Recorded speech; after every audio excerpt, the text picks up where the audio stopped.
Hello my dear friends. Hello hello my dear friends, कैसे हैं आप सब? उम्मीद करता हूँ कि आप सब लोग अच्छे होंगे। नमस्कार। आज मैं आपके समक्ष एक क्रिटिकल थिंकिंग से ही जुड़ा हुआ एक चैप्टर है जिसका नाम है कॉग्निटिव बायसेस। इस पर मैं आज आप लोगों को इसके बारे में बताऊंगा। जैसा कि दोस्तों नाम से ही प्रचलित है कॉग्निटिव बायसेस, इसको हिंदी में कहा जाता है संज्ञात्मक पूर्वाग्रह। तो दोस्तों उससे पहले फर्स्ट ऑफ ऑल हमें कॉग्निटिव बायसेस की डेफिनेशन जानने की कोशिश करनी चाहिए। ये जो कॉग्निटिव बायसेस है यह हमारे सभी व्यक्ति के अंदर पाए जाते हैं लगभग। ठीक है दोस्तों, तो सबसे पहले हम समझते हैं कि कॉग्निटिव बायसेस है क्या है, इसकी डेफिनेशन क्या है। ठीक है दोस्तों, तो कॉग्निटिव बायसेस को हिंदी में बोलते हैं संज्ञात्मक पूर्वाग्रह। तो दोस्तों जो यह क्रिटिकल थिंकिंग होती है, तो हमें क्रिटिकल थिंकिंग की प्रक्रिया जो होती है, इसकी क्रिटिकल थिंकिंग की इस प्रक्रिया के द्वारा हमें उचित ज्ञान प्राप्त करने की कोशिश करनी चाहिए। और ऐसा इसलिए जरूरी है कि हम कई प्रकार के साइकोलॉजिकल धारणाओं के द्वारा हम बहुत प्रभावित होते हैं। ठीक है, और यही एक तरह से आप कह सकते हैं कि यही एक कॉग्निटिव बायसेस है।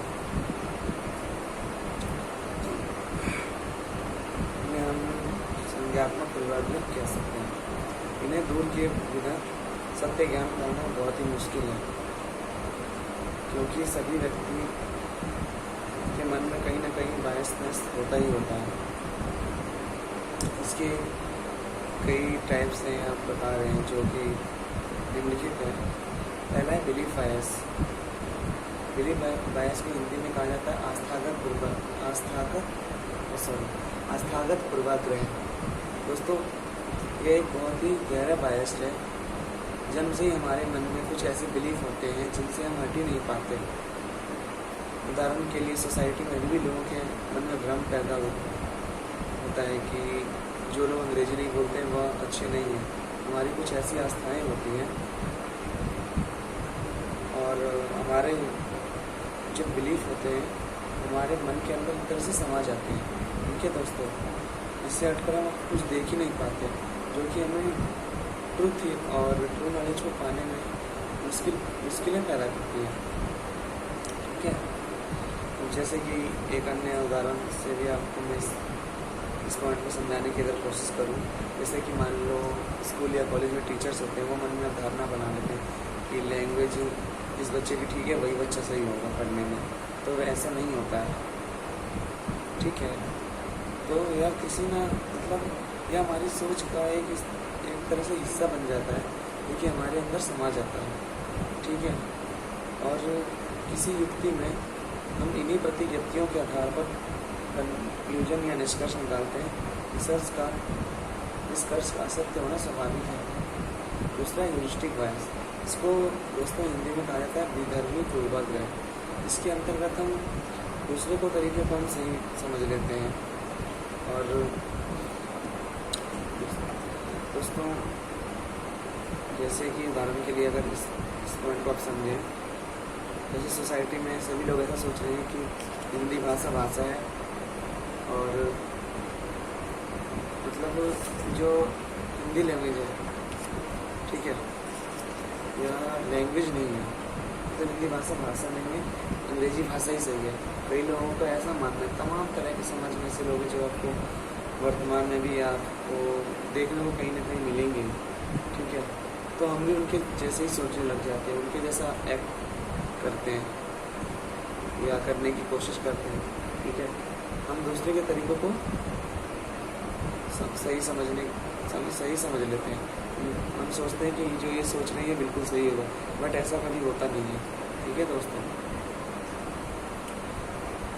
और जो हमारा बिलीफ होता है, हमारे बिलीफ का इम्पैक्ट हमारे स्वभाव पे पड़ता है, ठीक है। हम अपना स्वभाव भी दूसरों पर थोप देते हैं, और जो हमारी बायसनेस होती है उसके साथ हमारा इमोशनल अटैचमेंट हो जाता है, ठीक है। इसके भी 4 टाइप्स हैं जो कि नहीं है। पहला है अवेलेबिलिटी ह्यूरिस्टिक, ठीक है दोस्तों। इसको हिंदी में क्या, हाँ हिंदी में बोलते हैं उपलब्धता विधर्मी, ठीक है। ऐसे ही होगा, लोग सोच लेते हैं। पार्टिकुलर केस जब होता है उसको हम जनरलाइज करते हैं अनकॉन्शियसली, और वो गलत भी अगर होता है तो उसे हम सही कर देते हैं, जनरल रूल को फॉलो करने लगते हैं। जैसे किसी ने दवा खा ली पैरासीटामोल कि वो व्यक्ति ठीक हो जाएगा अगर उसे बुखार है तो, पर अगर वो इनकेस डेंगू या मलेरिया में उस दवाई को खाएगा तो वो ठीक नहीं होगा। दूसरा रिप्रेजेंटेटिव ह्यूरिस्टिक, इसके अंतर्गत तेज़ी से तुरंत ही जवाब दे दिया जाता है किसी भी व्यक्ति को, मतलब इसके अंदर संभाव्यता या प्रोबेबिलिटी को हम फॉलो करने लगते हैं, ठीक है। जैसे कि मान लो मेरे से किसी टीचर ने कहा कि तुम IAS बनोगे, इसमें भूल या मिस्टेक हो जाती है क्योंकि उन्होंने मेरे से बिना कुछ पूछे ही कुछ भी बोल दिया। इसे इंग्लिश में प्रॉब्लम ऑफ फॉल्स पॉज भी कहा जाता है।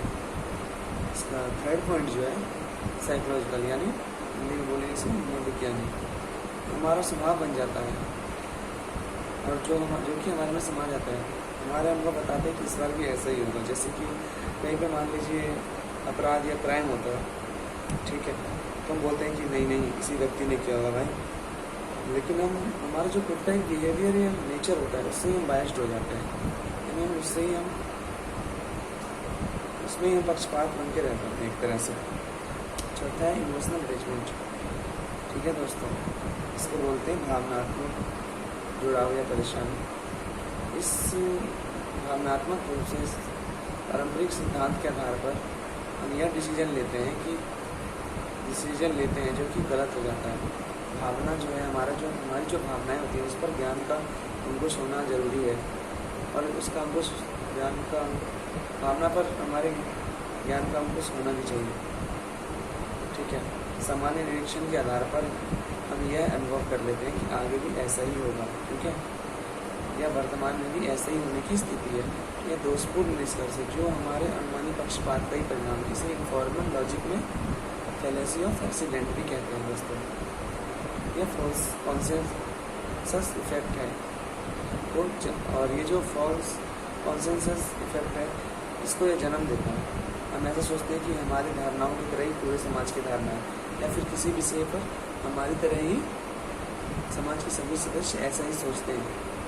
तीसरा है दोस्तों जो कि बहुत ही पॉपुलर है और बहुत ही इंटरेस्टिंग है, बैंडवैगन इफेक्ट, ठीक है दोस्तों। इसको हिंदी में बोलते हैं अंधानुकरण, यानी अंधानुकरण के अभाव में, ठीक है।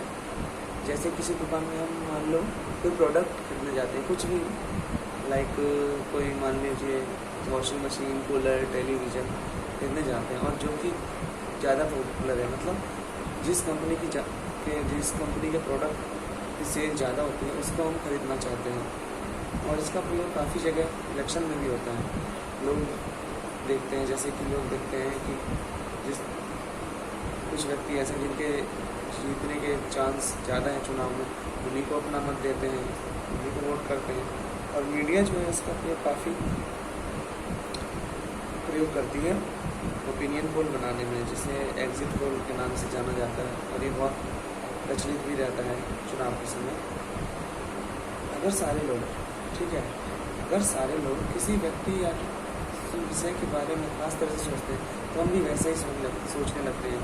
मीडिया में जैसे कोई मान लो लीडर है, कोई पार्टी के बारे में खास धारणा अधिकतर लोगों की देखी जाती है, तो हम भी उस व्यक्ति विषय के बारे में वैसा ही सोचने लग जाते हैं। चुनाव के समय इस मेथड का या जो बैंडवैगन इफेक्ट है, अंधानुकरण, इसको अच्छी तरह से देखा जा सकता है। बिजनेस मार्केटिंग में भी इसका प्रयोग अच्छे से होता है। यदि कोई सामान या प्रोडक्ट जिसका ब्रांड ज़्यादा मशहूर है तो उसकी बिक्री ज़्यादा होती है। कारण यह है कि हम भी उस सामान के बारे में वैसे ही सोचने लग जाते हैं, वैसे ही एक्ट करते हैं, ठीक है दोस्तों। और इसके अंतर्गत जो निगेटिवनेस होता है ना, इसको हम नकारात्मक पूर्वाग्रह बोलते हैं। यह काफ़ी इम्पोर्टेंट है। हम नकारात्मक सोचने से ज़्यादा प्रभावित होते हैं सकारात्मक सोचने के बजाय। आप सोसाइटी में देखते ही होंगे कि हमें निगेटिव इन्फॉर्मेशन मिलती है तो हम उसे जल्दी कैप्चर कर लेते हैं बजाय पॉजिटिव इन्फॉर्मेशन के, ठीक है। तो इसे इकोनॉमिक्स या अर्थशास्त्र में लॉस एवर्जन भी कहा जाता है। हम लॉस को ज़्यादा अवॉइड करना चाहते हैं प्रोडक्ट को गेन करने के बजाय, ठीक है दोस्तों। फिर आता है आपका फोर्थ पॉइंट, इन ग्रुप बायस, समूह विपक्षपात। 2 या 2 से मान लो अधिक समूह है या किसी पार्टी के सदस्यों की ऐसी मानसिक स्थिति बनी है कि भाई कोई मान लो एक स्पेशल ऐसा ग्रुप है जिसके जो मेंबर हैं वह अपने पार्टी या ग्रुप के सदस्यों को निगेटिव रूप से महसूस करते हैं या इन ग्रुप बायस।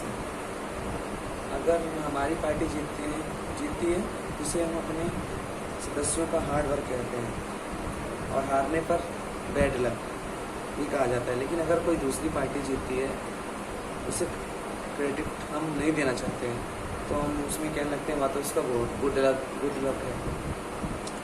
इसे फंडामेंटल एट्रीब्यूशन एरर भी कहा जाता है। और हम इसमें क्या देखते हैं कि जो दूसरी पार्टी उनकी हम कमियों पर ज़्यादा ध्यान देते हैं तो हम एक तरह से कहें तो ग्रुप में एक तरह से बायस्ड हो जाते हैं दोस्तों। और last one is 5th point है ओबीडियंस टू पाँचवा पॉइंट है ओबीडियंस टू अथॉरिटी। मतलब जो अथॉरिटी है, मतलब अथॉरिटी हमारे लिए काफ़ी इम्पोर्टेंट है। अथॉरिटी को मतलब हिंदी में संस्था बोलते हैं। संस्थागत निष्ठा से उत्पन्न पूर्वाग्रह। कई बार हमारी निष्ठा संस्था में ऐसी होती है कि उस प्रभाव में हम गलत कदम को भी सही की तरह ही उचित ठहराते हैं और यह काफ़ी देखने में आता है और यह असत्य और अन्याय का कारण भी बन जाता है। हमारे लिए अथॉरिटी काफ़ी महत्वपूर्ण होती है। जैसे मान लो कोई टीचर है, वो कक्षा में पढ़ा रहे हैं, अगर उन्होंने पढ़ाते समय कोई गलत पॉइंट कुछ भी मान लो ऐसा बोल दिया कि जो कि स्टूडेंट्स को सही नहीं लगा, तो उस समय स्टूडेंट्स क्या करता है, टीचर्स को क्रिटिक करता है और वहाँ वो उस पॉइंट को बताता है कि सर नहीं, आप गलत है इस जगह पे, आप ऐसे नहीं बोल के आपको ऐसे पढ़ाना होगा, ठीक है। और ये चीज़ ऐसे होगी, ठीक है। जैसे मान लो कॉलेज ही है, कॉलेज में विद्यार्थियों की कोई जायज़ मांग हो और वह कॉलेज प्रिंसिपल से पूरा करवाना चाहते हो, बट जो हमारे मान लो जो कॉलेज के प्रिंसिपल हैं उन्होंने उनकी मांग को ठुकरा दिया और कहा कि यही सही है, तो यह स्टूडेंट्स के साथ एक तरह से अन्याय ही होगा। और फिर क्या होता है कि स्टूडेंट्स टीचर्स के पास जाते हैं, उनसे मिलने की कोशिश करते हैं, फिर टीचर्स भी बोलते हैं कि नहीं विद्यार्थियों की मांग तो सही है, इनकी बातें तो प्रिंसिपल सर को सुनना चाहिए। तो ऐसे और भी कई तमाम उदाहरण हैं जो कि आप अपने मन से इस पर बना सकते हैं, कोई ऐसी बात नहीं है। 6 नंबर 6 ओवर कॉन्फिडेंस इफेक्ट। कई बार अपने आप में हम इतना बायस्ड हो जाते हैं कि हम ओवर कॉन्फिडेंस हो जाते हैं और हम उस समय गलत होते हैं। स्थिति में जो हमारा निर्णय जो होता है, जो डिसीजन जो होता है हमारा, वह स्थितियों के सही आकलन नहीं करने के कारण गलत हो जाता है। हम स्थितियों का सही आकलन नहीं कर पाते हैं और उस कॉन्टेक्स्ट के सभी इम्पोर्टेंट पहलुओं की समीक्षा से चूक हो जाती है। जैसे कई बार मैच होता है तो ओवर कॉन्फिडेंस के कारण क्रिकेट टीम हार जाती है दोस्तों, ऐसा आपने भी देखा होगा।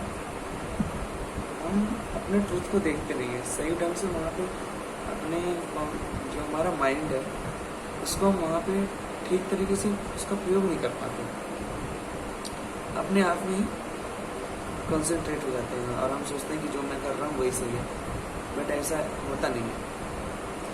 Point number 7 better than average illusion. मतलब मैं इसको अगर इस पॉइंट को ऐसे समझाऊँ कि मैं ही दूसरों से सही हूँ, हम अपने आप को एवरेज समझने लगते हैं और यह एक भ्रम है। जो ओवर कॉन्फिडेंस इफेक्ट होता है दोस्तों, वह बेटर देन एवरेज इल्यूजन का कारण बन जाता है। ठीक है, हम वास्तव में अपने आप को बेटर देन मोस्ट समझ बैठते हैं, जो कि एक इल्यूजन या भ्रम होता है। परिस्थितियों का सही आकलन नहीं करते हैं और इस इल्यूजन या भ्रम के कारण ही हमारा निर्णय गलत साबित हो जाता है और हम दूसरों से अपना कंपेयर करने लगते हैं या हम अपनी तुलना दूसरों से करने लगते हैं। और फिर क्या होता है दोस्तों, इसके बाद जो ट्रूथ होती है उसकी पॉसिबिलिटी आनी बंद हो जाती है और जो हमारा नॉलेज और प्रोग्रेस है, ट्रूथ है, उसमें रुकावट पैदा होती है। तो दोस्तों, यह था कॉग्निटिव बायसेस या संज्ञात्मक पूर्वाग्रह।